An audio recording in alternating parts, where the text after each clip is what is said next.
Good afternoon. So I stand between you and spring break, right? So I've got a tough job. I would like, before I get started on this presentation or this talk, to get you guys going just a little bit, because you probably had lunch, you're probably tired, you're probably ready to go. So do me a favor and stand up. Oh man, we're gonna play 2 games. Yeah. The first game is called Shake, Shake, Shake. All you're going to hear me do is say, shake, shake, shake. And you're going to walk around, you're going to shake people's hands. Shake, shake, shake. And, yeah, some of you might do a different shake, but I need you shaking hands. All right? And when I say stop, I'm just going to ask, I'm going to say something and you need to exchange whatever I'm asking between you and that person. You with me?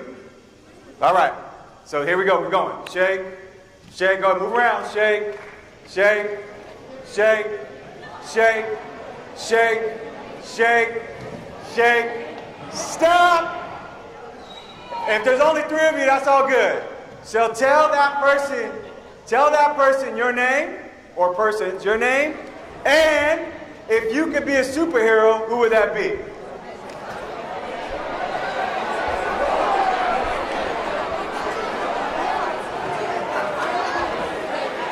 Shake, shake, shake, shake. Keep moving. Shake, shake, shake, shake, shake, shake. Stop! Tell that person your name. And if you had a song playing in your car right now, what would that song be?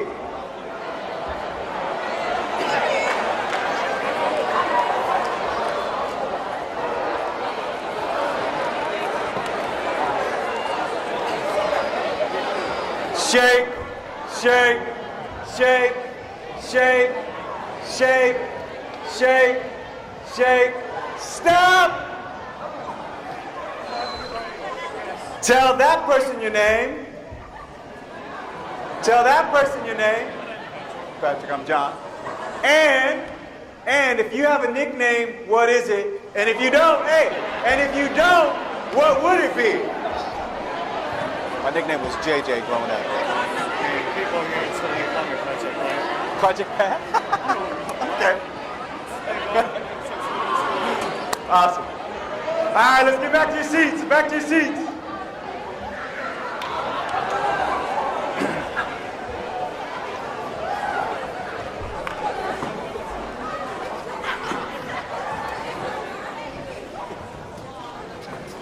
Okay. This is one more game and then it's on. This game is called That's Me.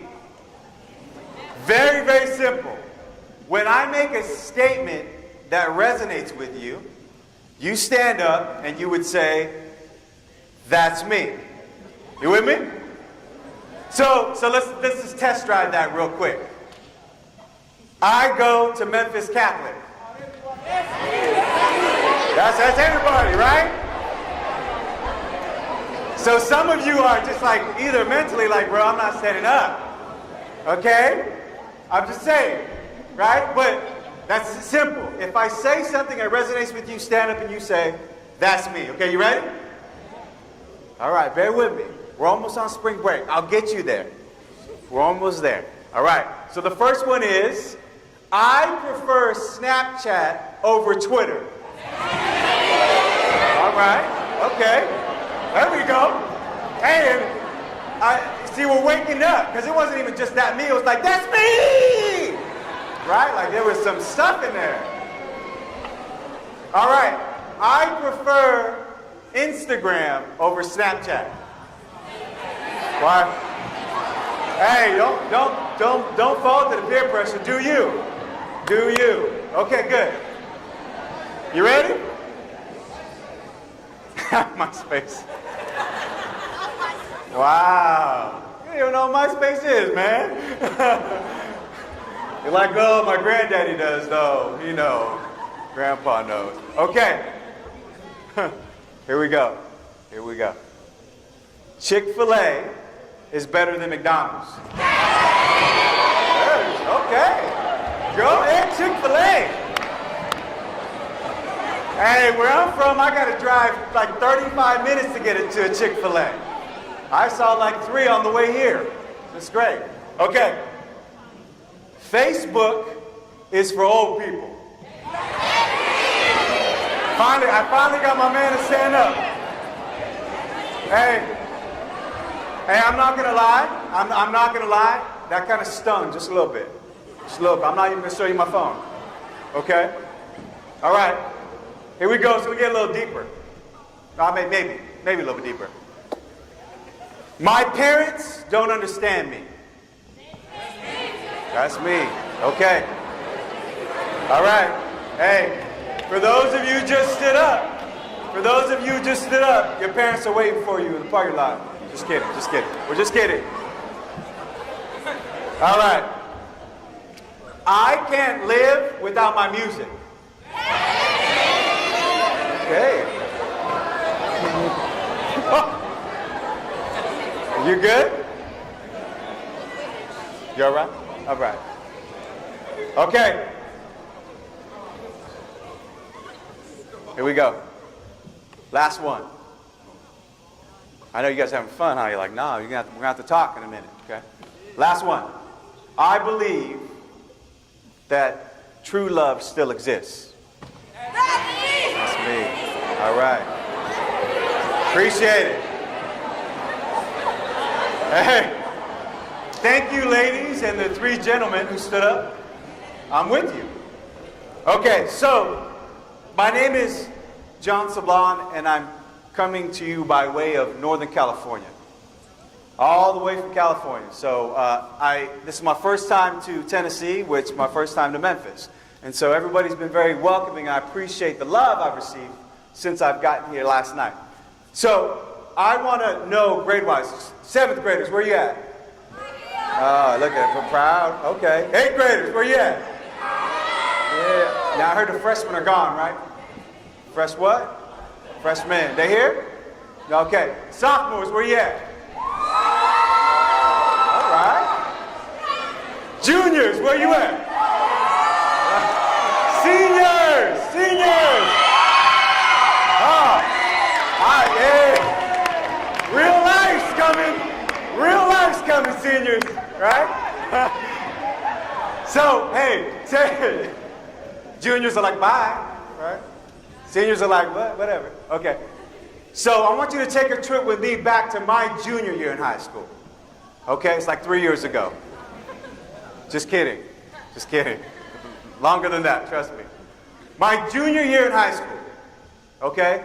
So I'm in advanced placement courses. Any of you who may be exposed to AP, right? You know about that AP grind, right? Study, read, study, all that. So it's the spring semester of my junior year. And there was one of the students in my class who had a gracious family member who had access to a beach house. So what we did was our teacher said, look, you guys have been working really hard. And we're getting ready for this AP exam, right? So, hey, we're going to go out, we're going to study, but we're also going to have some fun. So it's like, cool. So we go out there, they got the approval of all the parents. So we're out there for 3 days. Well, on that second day, when we get to just kind of hang out, we're all at the beach, people making sandcastles, people just chilling out. One of my friends is like, hey, bro, you want to go boogie boarding? And I'm like, boogie boarding? Yeah, I was like that too, girl. I'm like, boogie boarding, because I grew up kind of ghetto, so when he said boogie, I was like, boogie, right? And he's like, no, boogie boarding is like surfing, only it's not. I'm like, I still don't know what it is, right? And he's like, it's what, bro, you scared? And I'm like, I look around, right, who's watching? Scared? I'm like, no, give me that boogie board, right? So we start walking out. Everybody's watching. John. Because I was kind of a leader right out there. So I was like, everybody's watching. And in reality, so we're walking out to the beach, right? And in reality, I'm terrified. Because the last time I was in the water was when my dad threw me in the pool at 11 to teach me how to swim, right? Some of y'all know what I'm talking about. Swim like a rock, straight to the bottom. So I'm like, man, I'm not trying to touch water. It looks nice. It looks nice, but here we go. So I'm like, okay, I'm following this guy. So we're swimming, right? We're putting our heads down. I couldn't even swim that well, but I'm just like, all right, I'm going to be cool. People are watching. So I'm swimming, we're swimming. Next thing you know, we look up, and we're like way past the buoys. And he's like, hey, bro, I think we went too far. And I'm like, you think? He goes, maybe we should swim back. I'm like, yeah, let's do that, right? So we start swimming, right? So we're swimming hard as we can. Only one problem. We're getting pulled back. So I look up, and he looks up, like, we got to keep swimming. So we start swimming. We're further back. We got caught in a riptide. The harder you swim, the more you go backwards. So we got to call for help, right? So we're trying to balance ourselves on these boogie boards, and we're like, help! We see some people, right? You can see them, they look like ants. Help! Right? We're yelling. And you can see them, they're like, oh, hey, look at them. They're so cute, they're having fun out there. They're kind of far, but you know, they're kids, they'll get over it, right? They keep walking. So I'm like, okay, what are we gonna do? So my friend, he happens to get out of the riptide somehow as we keep trying, right? And then he's like, bro, take my boogie board. And so he gives me his boogie board. He starts swimming back to the shore like Michael Phelps. I'm over here getting ready to die, right? I'm like, I'm 16 years old. My life's in front of me. And I just said, you know what? I'm going to die. I'm going to start praying. So as a Catholic, I'm like, well, I'm going to pray the Hail Mary. So I'm like, Hail Mary, full of grace, the Lord is with thee. And then boom, wave hits me. Moves me a little bit closer. I'm like, okay, let's try this again. Hail Mary, full of grace, the Lord is with thee. And then boom, a wave hits me. I'm like, shoot, I'm going to pray the whole rosary. I don't even know what it is, but I'm going to pray it. I'm going to try it, right? And then boom, wave hits me. It gets me close enough to where people can come and reach me and grab me and pull me onto the shore. And there I was, shivering just like a little baby, freaked out. In all reality, I had no business being out there. Somebody poked at my chest, called out my manhood, and here I am thinking I was tough. And I kissed that ground when I ended up back on the shore. So what does that have to do with anything right now? There's two oceans that all of us, in particular your generation, is faced with. An ocean of distraction, an ocean trying to drown God out, faith out, snatch up your precious souls out of your body. That ocean that tells you you are the sum total of your circumstance. You ain't going to amount to nothing. And then you got this other ocean of God's mercy and love that tells you I made you for something great. So before I go any further, let me explain to you a little bit about me. Because what happens is, okay, we're at Catholic high school, we're wearing uniforms, and then you get a speaker up here, and there's an assumption or misconception that this person don't know what struggle is. I mean, I know people judge me like, man, John, what you know about the struggle in Memphis is real, bruh? What you know about struggle? So I'm from the island of Guam. So for those of you who thought I was Hispanic, shame on you.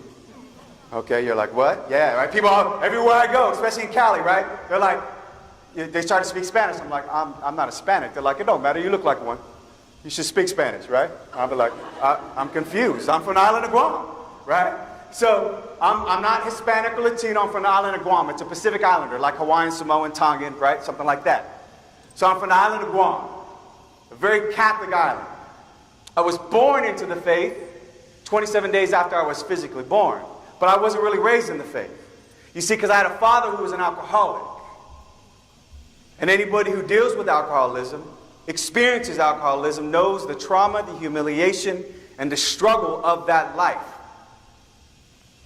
So not only did I experience mental, physical, emotional abuse, watching me and my siblings get beat, getting beat myself, watching my mom get beat. By the way, I had a family member who sexually molested me, all by the age of 11.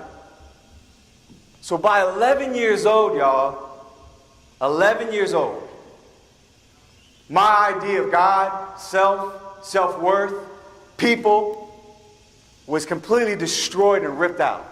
11. Anybody here 11? You're like, I just turned 12, I'm safe. Right? But 11 years old. I should be worried about, what to wear for school. So when I step on stage,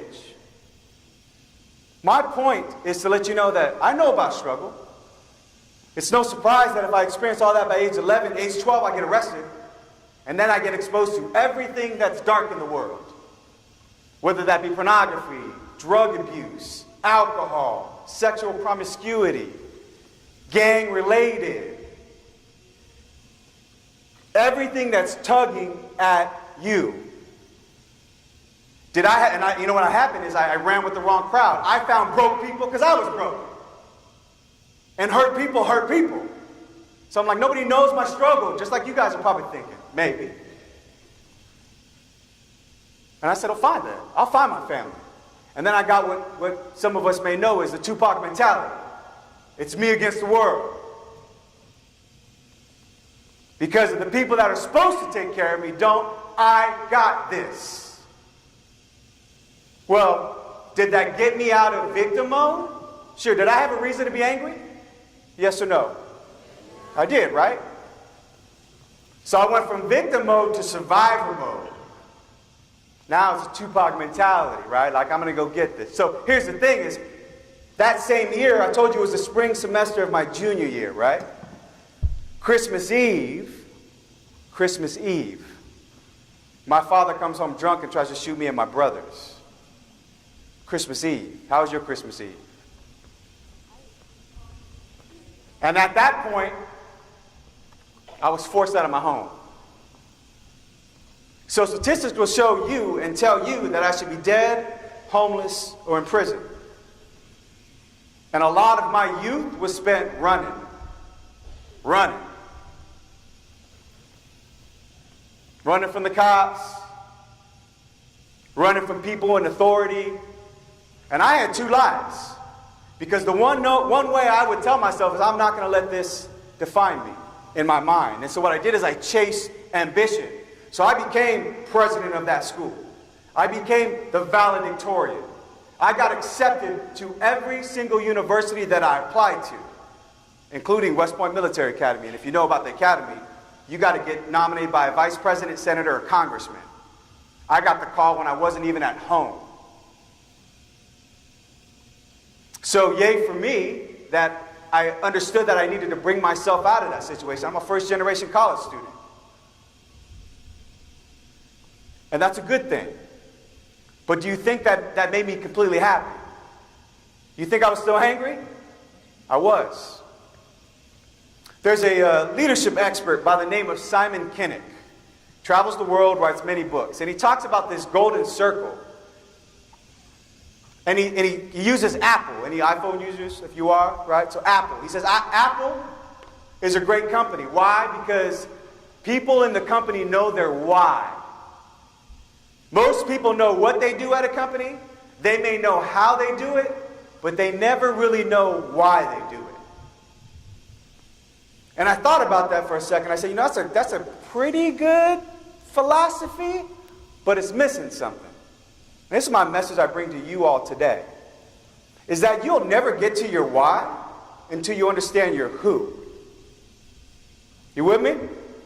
You'll never get to your why unless you understand your who. Because your mission, your purpose, is directly tied to your identity. And so for a broken guy like me, who experienced all forms of abuse by such an early age, my view of my who was completely shattered. I saw myself as the sum total of my fears and my weaknesses, of my abuse. I became a victim of the circumstance, and I let that define me. And even though I have some achievements that I overcame with, that never really fulfilled me. And right now you have a world that's telling you to do you and get yours. Maybe some of your situations are very much like mine. Maybe it's even worse for you. And does that define you? Are you going to allow that to dictate every decision you make in your life in a negative way? Because my dad is my dad. He got handed down crazy. I'm not here to demonize my father. I'm not here to demonize my family. But I am here to say that we all have choices. I have two older brothers and a younger brother and a younger sister. My two older brothers in particular face, between us three, the most abuse in the family. We did a lot to try to protect my younger siblings. I today stand before you speaking about your purpose, your worth, about God, about faith, about your call to be great. And I've got 3 brothers who are divorced, 3 brothers who struggle with any type of relationship with God, a brother who's a 2-time felon. Why? Why? What's different between him and me? Choices. And I've had tearful conversations with my brother. It breaks my heart, guys. I've got 16 nieces and nephews of whom I don't have relationships with because we serve different gods. We live different life.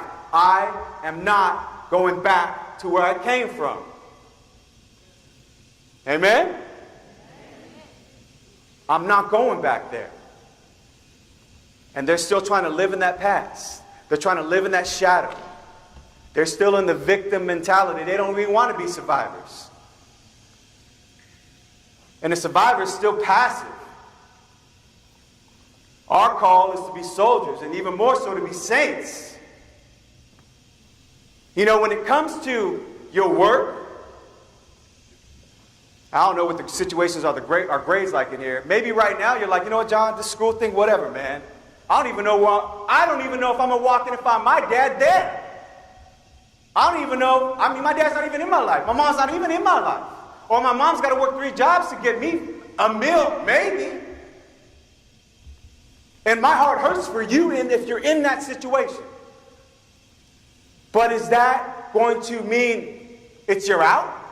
Screw it, I don't care. If you don't get your education, if you don't go to work, who does it impact? Your teacher? You think it impacts me? Who does it impact? Who? You. And you probably hear it a lot, that nobody can take away your education. And that's important. Again, I'm not just here to talk about education. I'm also I'm talking about even something more important, like your dignity, who you are as a person. And from my perspective, from a faith perspective, and you are in a Catholic institution, you are a child of God, made in His image and His likeness. And you're designed for greatness. Say, I'm designed for greatness. Say it with me. I'm designed for greatness. I'm designed. I don't think any one of y'all woke up today and said, hey man, I want to suck today. Anybody wake up like that? You're like, well, I'm going to hit my alarm. Be like, man, I can't wait to suck today. Anybody do that? No? Some of you are like, well, kind of, man. Okay, we have those days, right? But you don't wake up and be like, dang, I can't wait to suck. I can't wait to be mediocre. I can't wait to be lower than low. Anybody here? And if you are, we need to get you help. Because that's real for some people. And I'm not trying to be funny. Each and every one of you desire in the depths of your heart and soul to be great. You just don't believe in yourself. You just let your circumstances dictate everything thereafter. I could have done the same thing. And as we enter into this spring break week and the rest of your educational career, y'all need to start asking some really profound questions. Like, really, we can go about it every single day. But have you really asked yourself, well, who am I? Like, what is my purpose? What's the family life that I come from? Is that what I want for me? Am I going to let the brokenness, the woundedness, the trauma, the hurts, the disappointments affect me negatively? Or am I going to use that as a fuel, as a fire, to be change in the world, right? We live in a crazy world, yes? That we're crazy. I mean, we know about all the shootings that are going on. There was another one in Northern California today. We were just looking at that. Northern Cali, 2 hours away from where I live. Another one. You don't got to do but two steps outside of Memphis Catholic to see the world's crazy. We probably go home to it. So it's very difficult to see light in that darkness. Yeah? But here's the thing for you. I've heard other inspirational speakers use this example. You guys ever see stars? Stars in the sky? Can you see them in the day? When do you see them? At night.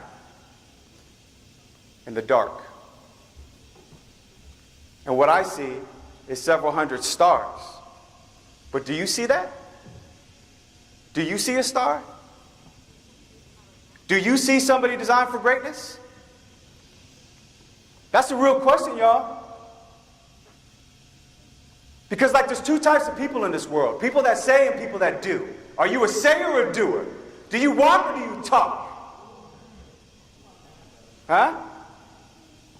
That's the gut check. Even the seventh graders are like, dang, John, I'm just trying to get through math, bro. Why are you getting all intense, right? Dude, trying to make it through theology class, you're getting all crazy on me. No, because this is coming from a place of love. Like true love, y'all, is willing the good of the other person and doing something about it. Not standing still. Maybe the oldest person here is 18, 19 years old. If I had somebody that stood up here when I was 18 and 19 years old telling me that there's a better way, I pray I had somebody like, I wish I had somebody to tell me that, you know what, the way you're living, John, I'm sorry for everything you went through, bro, but that's not you. That's not what you're called to be. Any athletes in the room? Raise your hand if you're an athlete. Now, you work out, right? You work on your game, your skill, you're like, kind of, man, a little bit, I'm getting there, right? But why do you work out? To get better. Do you surround yourself with other players that challenge your game or not? Yeah. Because psychology will tell you that you become the average of the 5 people you hang around. Who are you hanging around with? Good people or bad people? People that make you better or make you worse? This is what we're talking about. Like, you want to get out of your situation? How many of you want a better situation? By show of hands, if you're brave enough, who wants a better situation than what they have right now? Raise your hand. Okay, of those people with your hands raised, keep them raised. What are you willing to do to get there? That's the $65,000 question.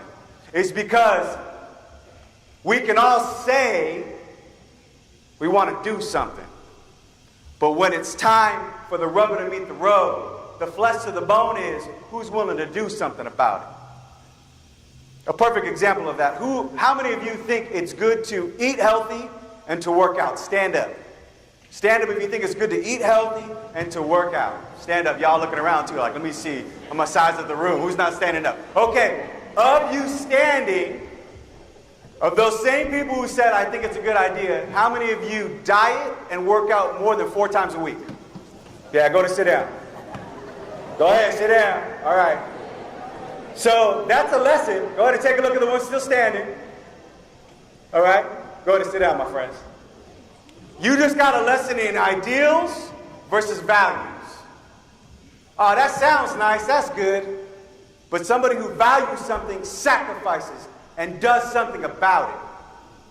So you can say you want a better scenario, but are you willing to grind for it? Talk about the grind.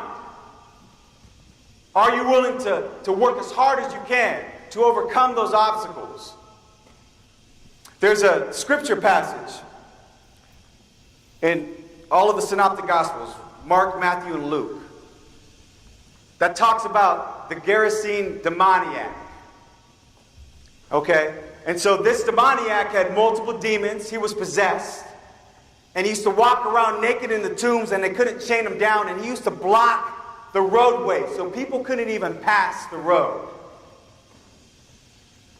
So Jesus, when he shows up to visit this town, the demoniac runs up to him and says, what do you have to do with the Son of the Most High God? And Jesus says, what's your name? And he says, Legion, for we are many. And legion is like a legion of army, like 6,000. So when he's saying legion, this person is possessed with over 6,000 demons. And the story goes on to tell in Scripture that Jesus then sent him away into the swine, and then that man was healed of his possession. And then the blockage was removed. People can travel the road. And so that demoniac, that man who's now freed from the demons, went back to tell everybody in the town, and the town all runs up and they're amazed, but then they ask Jesus to leave. You need to leave. Is that weird to you? That imagine this in our own town. If there was a demon that was always blocking the entrance right here, causing ruckus, right? Scaring all of you. And I showed up and I got rid of him, and then you finally can walk freely. And you say, John, you got to go, man. It's as if those people got comfortable with that obstacle. And so my question for you is, what are the demons in your life? What's the obstacle in your life that you're comfortable with? That now becomes your reason that you can just give up. That you can say, you know what, I'm not going to try. Because it's too hard. It's too difficult. Because I've got to reevaluate my life, John, and then I've got to make changes. I've got to decide that this friend isn't good for me. This lifestyle isn't good for me. This relationship isn't good for me. And I'm not strong enough for that. But I'm going to complain about it over and over and over again. The definition of insanity is doing the same thing over and over again and expecting difficult or different results. You got to be renewed in your mind. In order to be renewed in your mind, you got to be renewed in your hearts. And so if you have to be renewed in your hearts, you got to decide and really evaluate, what am I putting there? Jesus in the gospel tells us, from the fullness of the heart, the mouth speaks. How are you speaking? Proverbs 18:21 says, death and life is in the power of the tongue. That means that we speak life or death onto somebody. Are you speaking life or death onto people? When somebody encounters you, are they better or are they worse?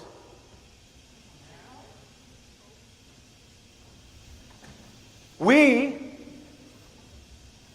as a people, we want to see change in the world. You got to be the change. You want to see a peaceful nation? You being peaceful in your own circles?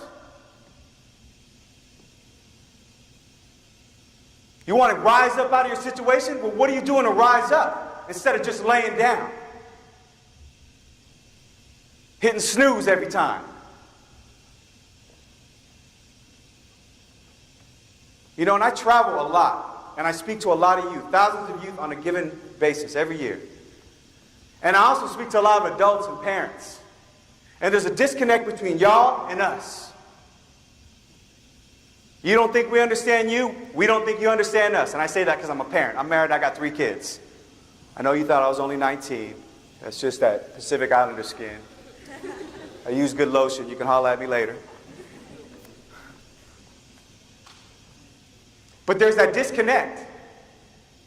And we don't even want to get intimate with one another. We don't want to know each other. And I don't mean intimate in a sexual way. I mean intimate like, who is the person behind you? Who is the person behind you? You're not your struggle. You're not your family scenario. You're not that failed class. You're not that ambition to get on the basketball team, but you didn't even make the cut. That's something about you. You may have a like or a dislike, yeah, but that's not the you.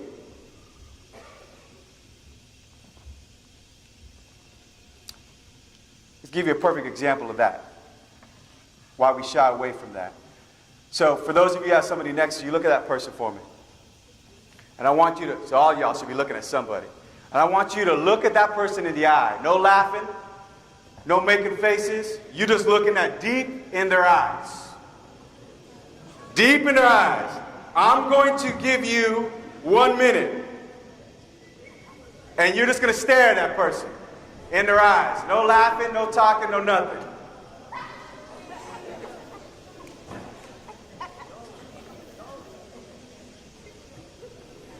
No talking, no laughing. You only got 45 more seconds, not that long. Keep looking at them. And I'm not saying look at the eyebrow or look at the nose. I said look them in their eye. In their eye. Don't look at their pretty hair, that mole on their chin, the hair on the mole.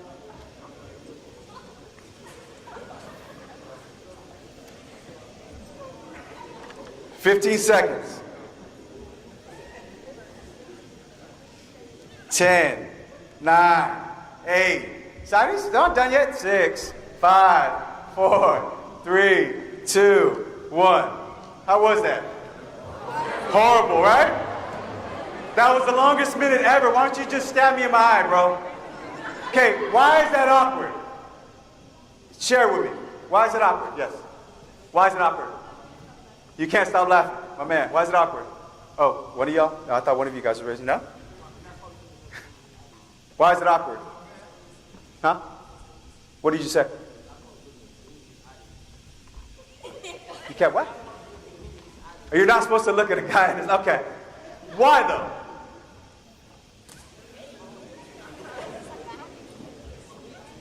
Yes, my man. You don't look at people that long, right? Does somebody have back here? No? Well, I mean, for guys, right? Like back in my day, it was like when you looked at me for more than 2 seconds, like, what you looking at, man? Right? That's what it is, right? You got a staring problem? Matter of fact, we used to have language in my islanders would be like, do I owe you money or what? And I'd be like, what you talking about? I'm like, quit looking at me. But you see what that culture does? We don't want to look. Why? Because it feels weird, but you're vulnerable. When you're looking at me, there's a certain level of intimacy you need to have. Like intimacy, like into me see. You can see the me behind the me. And what happens is the culture, the music, the media, everything that's out there tells you what? That instead of loving people and using things, we love things and we use people. So when I decide to take away the person in you, you're no longer a person, you're a thing. Go ahead, you clap that one up.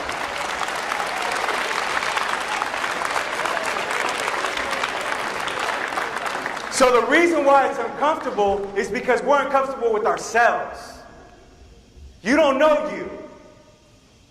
You don't spend enough time with you. You sit there and try to put on the fronts just like I do every single day. The mask that we put on. Because we'd rather be popular than be loyal. We'd rather be famous than be faithful. You'd rather be liked and followed than being loved and being a leader. To love means to give yourself away in complete gift. Like the cross. That's why I love my Catholic Christian faith. Because I'm shown what it means to be a man. A biblical man. That my life matters nothing unless I give it away. First to my wife, and then to my children, and then all y'all. I'm here not because of any other reason other than love. The world tells you, and a lot of you didn't even stand up, that there is no true love. And I'm here to challenge you with it. There's love. You were made out of love, for love, to love, from love. Yeah. You were made out of love, for love, to love, and from love. So your hearts will be restless until it rests in God, and it's rested serving each other, until it rests in, instead of using people, you love them. And loving them means you lead them to a better version of themselves. You make them better. That the power of death and life is in your tongue, is in your actions, is in your prayers. It's in everything you're doing to make yourself better so that they can be edified and by your very presence. So as you enter into spring break and you break away from the school things, maybe I challenge you to not consume yourself with things that don't make you better. To really think about when you come back, what do you guys got, a week off? So when you guys return to school in a week from now, that you've made a commitment to yourself, that you're not going to let your situation or your circumstance define you, and that you truly decide to change your circumstance. Because in the end of life, whether that's tomorrow, 2 years, 20 years, 40 years from now, the only person that's going to be responsible is the person in the mirror for everything that you did and everything you didn't do, everything you said and everything you didn't say. That's reality. You can play the blame game, but that got me nowhere other than more hurt. So it's a blessing and an honor to be here with all of you. But I do want to leave you with that. Your who matters. And that who is a child of God, made in His image, in His likeness, designed for greatness, made for more. The world needs not survivors, they need saints. They need people who are willing to lay their life down. Just like our Lord said, no greater love than this, than to lay down one's life for a friend, for a brother, for a sister.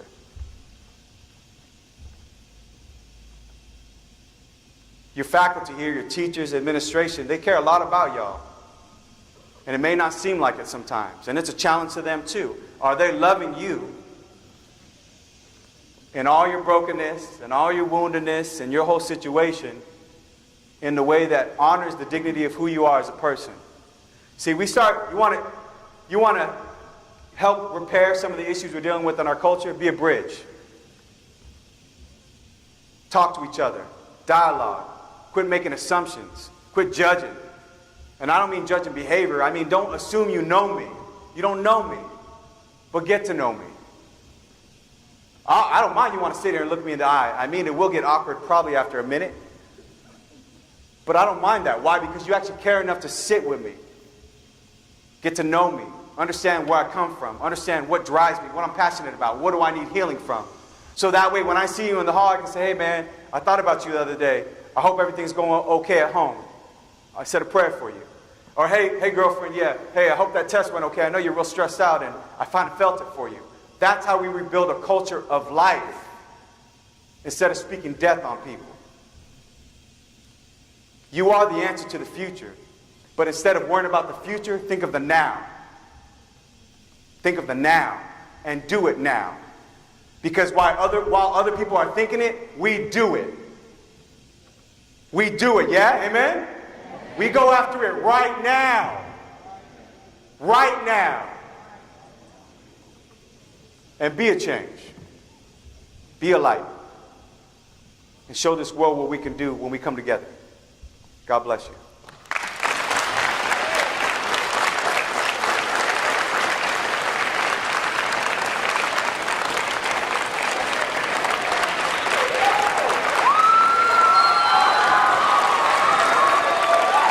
Wait, keep doing it, keep doing it, keep doing it. All right, keep doing it. Keep doing it.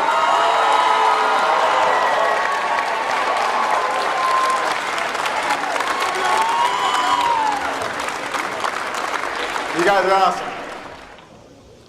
I'm all yours. Anybody have questions you want to ask me? Raise your hand. Yes, my man back there. Stand up so we can yell it out.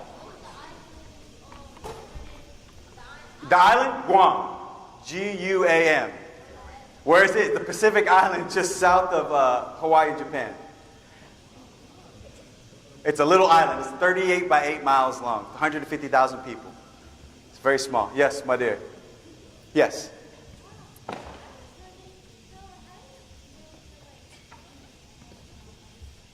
How does it feel? What?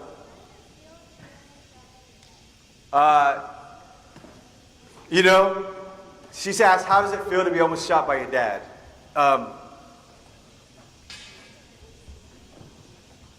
It's a great question. And I would say that father wound, my father since passed. He passed away in 2008. And the father wound that I had, it's not natural for a parent or even just human beings to have that kind of anger or that kind of evil inside of you. And I think for me personally, that really shook my world, and I headed down a dark place because I couldn't experience love the way that God intended love for me to be loved, right? So I think that moment, obviously I was very scared, right? And I ran for my life, and it just led to a little dark moment in my life. But today when I look back on that, I still pray for my father, and I hope that he had conversion in his own heart, in his own life. And now I vow to be the best husband, the best father, the best man that I can possibly be, and to share and help other men be real men. All right? So,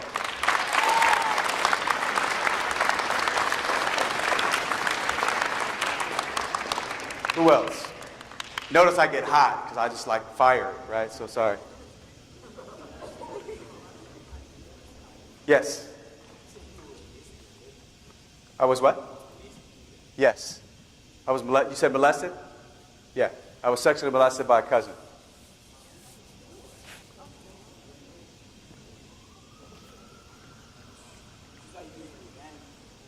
Yes, I ran with gang related for a long time. Ran well, actually, in my middle school years, starting that after that 11th grade experience. I'm sorry, 11-year-old experience in 12th grade, or sorry, 7th grade, is when I got caught up with basically gang-related folks. So that's why I got arrested, because we were fighting in public. What gang was I in? Why, you looking to join or what, man? To be honest with you, the parent gang was what they call Sons of Samoa. And they were just big islander guys, just dudes from LA. But we actually were just a little, it was like the baby brothers of that gang. Right? So it was really more of my friends. We were just connected to the gang. But you're walking around and people are trying to shoot you and stab you. I mean, I would leave school, I'd walk home from school, and a truckload of 7 guys would pull up and jump me. That was like an everyday affair. So I tried to find different ways to get home. I'd walk out of football games, and there'd be 30 guys, and I'm not exaggerating, 30 guys waiting to beat me. That was what gang life is. So, but I was hanging around broken people. Yes? What motivated you to be a motivational speaker? You know what? My wife. Honestly, he asked what motivated me to be a motivational speaker is my wife. You know, if it wasn't for my wife, she sacrificed a lot, man. I wasn't being the man. Yeah, there's behind every good man's a greater woman. I'll tell you that. But in all honesty, she made a lot of sacrifices because I wasn't doing what I was supposed to do. And I wasn't healed. I didn't realize how much my upbringing really traumatized me. And when I started down that path of healing, and what she saw, the change in my own marriage and the change with my relationship with my daughter and my 2 sons, she says, you need to go help other men. You need to go help our youth. Because there's too many people like you, unfortunately. My wife comes from broken. You thought I had it bad. She was on her own at 16. She comes from divorce. She comes from abuse. And so you put us together, we were firecrackers. You know what I mean? We were just, if there wasn't God in our life, it's like a match made in hell, because we were broken people, you know. And we're high school sweethearts. So I met her when I was a sophomore. And, I believe that God set us up together because that's the only way that I was going to get back to Him. So she's really my motivation. And now my kids are my motivation. And honestly, you guys are my motivation. If I really say that I love you, what am I willing to do about it? Am I going to come up here and you think it's easy? No, you got to unzip yourself and be vulnerable. And say, you know what, I'm broken. I come from hurt. Yeah, I was molested. Yeah, I was this. Yeah, I was that. But that don't define who I am. Come over here and give me a hug, and then let's call it a day. Let's go to work. Right? So, yeah, my wife. Pray for her. Thank you.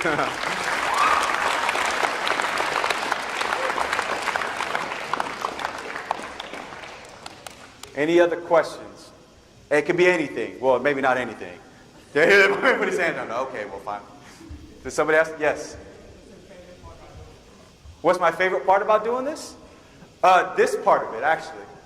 When people actually open up and want to be better, it's those personal conversations that somebody says, you know what?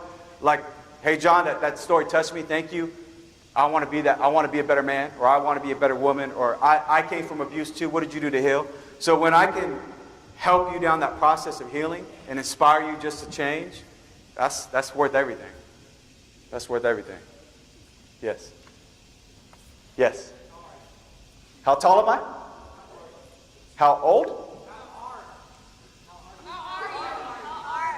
How am I? How are you? I'm good. I'm confused. Help me out. I'm not. How are you? I'm good. Yeah, I see the R, girl. How are you? I'm great. Yeah. What college? I just went to a state university. So what happened is I went to West Point. So if you know what, anybody know about the military academies? You got Annapolis and Air Force. They're really hard, right? So I left. I got nominated by a congressman, and I thought, and the island of Guam got all crazy. They started writing papers on me. They sent me to go see the governor of Guam. They sent me to D.C., and I felt like, I don't want to go to the military. I don't want to go to the academy. But what am I going to say? So I went to West Point for 2 months. I just did the Beast Barracks, and then I left. I decided this ain't for me. And everyone was upset, and that was a choice. That was a choice I made. So I ended up all the scholarships I did receive all went away. And yeah, exactly. Because I took on West Point, which is a $250,000 scholarship, and I cleaned the house at senior awards night, and they all went away because I went to West Point. So I came back. I applied to the colleges I wanted to go to. Couldn't happen. Nobody gave me money. I wasn't living at home, and so I just went to work, put myself through school. So I went to a local state university, got my bachelor's in science and computer information systems, and then I went on to get my master's degree in business administration. I'm working on my second master's and master's of theology.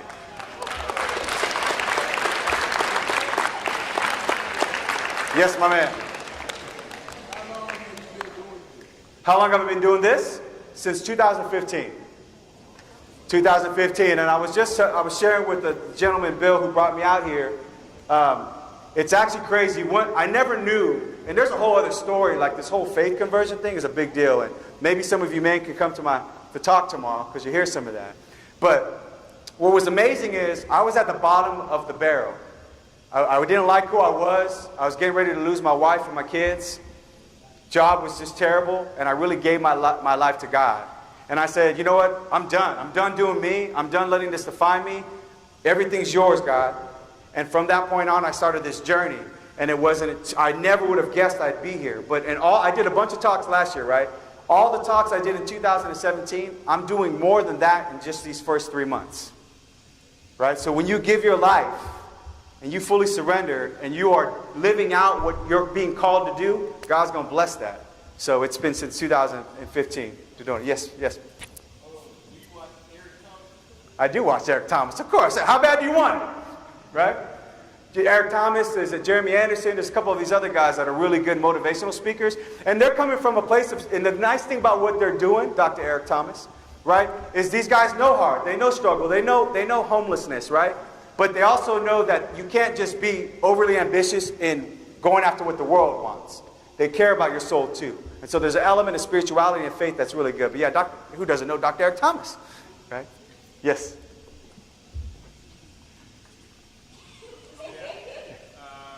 Who's your biggest role model? Who's my biggest role model? Other than Christ. Man, that's a good question. I have to answer that in a couple of different ways. One of the biggest people I owe my life to is my wife. Honestly. I mean, if it wasn't for her sacrifices, man. Like, she chose to stay by me, guys. And that matters. She understood her vows. That we're in a covenantal relationship, and that a real marriage. See, because what happens is when you take your vows, you don't know this yet, but you say for rich or for poor, in sickness and in health, in good times and in bad. What most people hear is rich, health, good. My wife's been through me, been with me and through all of this. So she's definitely somebody that drives me and motivates me because of her own sacrifices. But I would say I actually have a real dear priest friend of mine who's a role model to me. He's my spiritual director. And he's been with me through he's given my kids all my sacraments. He's given my wife and I the sacrament of marriage. But he's literally been with me through everything difficult in my life. And he's never, ever judged me, but he's always pushed me. And so he's somebody I look to because he works in the Archdiocese of San Francisco, which is like the belly of the beast when it comes to crazy. I'm from Cali, right? We put cray-cray in crazy, right? Northern California, San Francisco is crazy. And he's out there and he's fighting the good battle. So he's definitely, if I look just like a human level, there's that priest. And then I've got other like little people that I think I look at as, I say little people, and just the everyday grind. But a lot of saints. For me as a Catholic, a lot of the saints, I like St. Jose Maria Escriva, things like that really drive me. Yes? I did. I was a football guy. What's that? Did I play what? I don't even know what that is. I don't even know what it is. Dang, did I just show my age? I don't even know what that is. I don't know. I don't play it, obviously. Yes?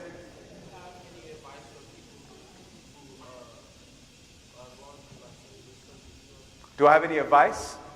Yeah, let's find help. Right? So here's the thing is we got to break cycles, man. And for a long time, I just perpetuated the cycle.